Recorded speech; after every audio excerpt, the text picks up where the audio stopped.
linis na ng ating classroom, mga langga. Wow! Satisfied. Ayan na, ginawa na natin yung ating reading corner. Yan, hindi ko alam kung pwede yan. May mag-check pa po ng aming mga classrooms. Lahat ng mga interactive materials nandyan sa taas, science at saka math. At saka yung mga helmets, ang modules ay na-arrange na rin natin. Ayan yung ating trash cans. At dito naman yung health corner natin. Ayan, yung ating emergency kit. Tingnan nyo naman ang ating mga upuan. Nakaayos na, naikabit ko na yung mga kortina.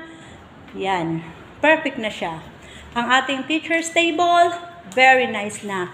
Naayos na natin, nalinisan na po. Ang pisara, ganyan lang yan siya.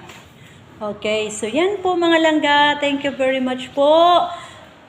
Yan. Perfect!